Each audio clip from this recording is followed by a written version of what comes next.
In this video, we're going to discover the double angle formulas. That's not them. Those are additions and subtraction formulas for sine and cosine. But they're going to come in real handy coming up with these double angle formulas. So what do I mean by double angle formula? I mean, what if I have sine of 2 times some angle? Right? Is there a way to learn what that value is if I happen to know information maybe about sine of the single angle theta or cosine of the single angle theta?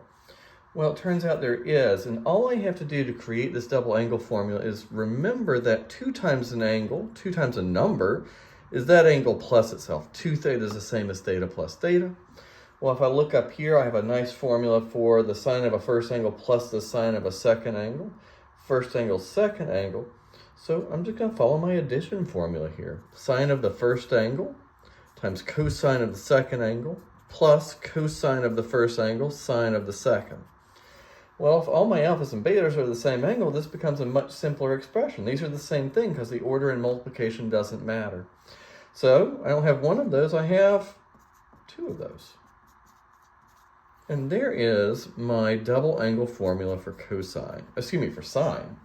The sine of 2 theta is equal to 2 sine theta cosine theta. All right, so that's our first double angle formula. Sine of 2 theta equals 2 sine theta cosine theta. All right, well, if we can do that for sine, there's no reason we can't do that for cosine. All right, so first angle, second angle. Again, I'm thinking about this 2 theta as a theta plus theta. So I'm going to have this time follow the addition rule for cosine. The cosine of theta, cosine of theta, minus sine theta, cosine theta.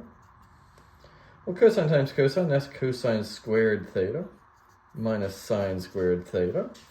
And there's my double angle formula for cosine.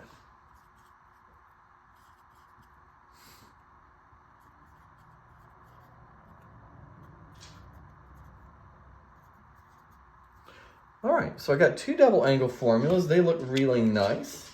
If I have a double angle formula for sine and cosine, well, I think I should have a double angle formula for tangent. And I guess I could go and use the addition formula for tangent to create it. But you know what? I think I'm going to use these to do it, just so that I get that like verifying identity feel in this video. So I'm going to say that tangent of 2 theta is equal to the sine of 2 theta over the cosine of 2 theta. And then I could write 2 sine theta cosine theta all over cosine squared theta minus sine squared theta, just using those double angle formulas I just created.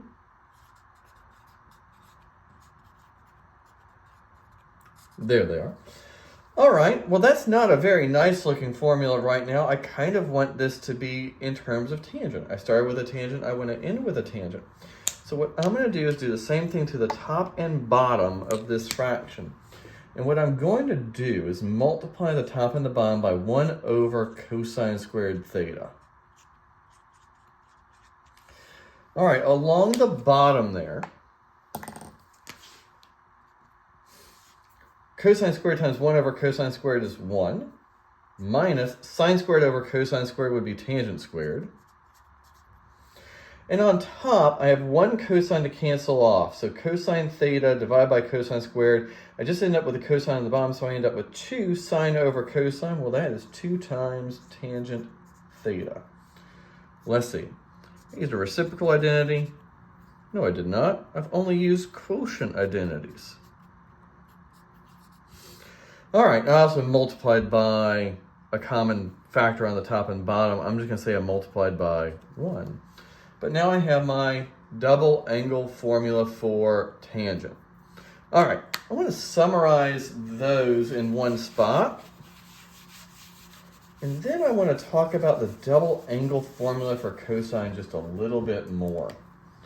So I have the sine of 2 theta is 2 sine theta cosine theta. Cosine of 2 theta is equal to cosine squared theta minus sine squared theta. All right, so we don't need this little box anymore. And then finally, we had tangent of 2 theta equal to 2 tangent theta over 1 minus tangent squared theta. All right, those are nice happy identities. These are ones we're actually going to need to know in our course, have memorized. But when I look at this formula for cosine squared minus sine squared, it has me thinking about another identity with those cosine squareds and sine squareds in it. Cosine squared theta plus sine squared theta is always equal to 1. Of course, that's a Pythagorean identity. But I remember that I can solve that for cosine squared by subtracting the sine squared. So cosine squared is always 1 minus sine squared. And in that same way, sine squared theta is always 1 minus cosine squared. So I can rewrite this double angle formula for cosine 2 different ways. So I end up with 3 different choices for cosine of 2 theta. First off, I can replace this cosine squared with 1 minus sine squared. Well, if I think about it, that would be 1 minus sine squared minus another sine squared. That would be 1 minus 2 sine squared theta. Well, sometimes that's a convenient formula to know because it only depends on sine. Like if someone's only given me information about sine of the angle, I can still find out cosine of the double angle just by using that formula. Of course, if I know a sine, I can always find a cosine thinking about a Pythagorean identity, but this is convenient. All right, well, if I replace the sine squared with 1 minus cosine squared, I'd have cosine squared minus 1, and then subtract the subtract symbol here. Minus and minus is a plus. So let's see, cosine squared minus 1 plus another cosine squared is 2 cosine squared theta minus 1. And that formula is sometimes convenient for that same reason, that maybe we just know information about cosine theta, right? I can still find cosine of the double angle without having to do anything to find the value of sine.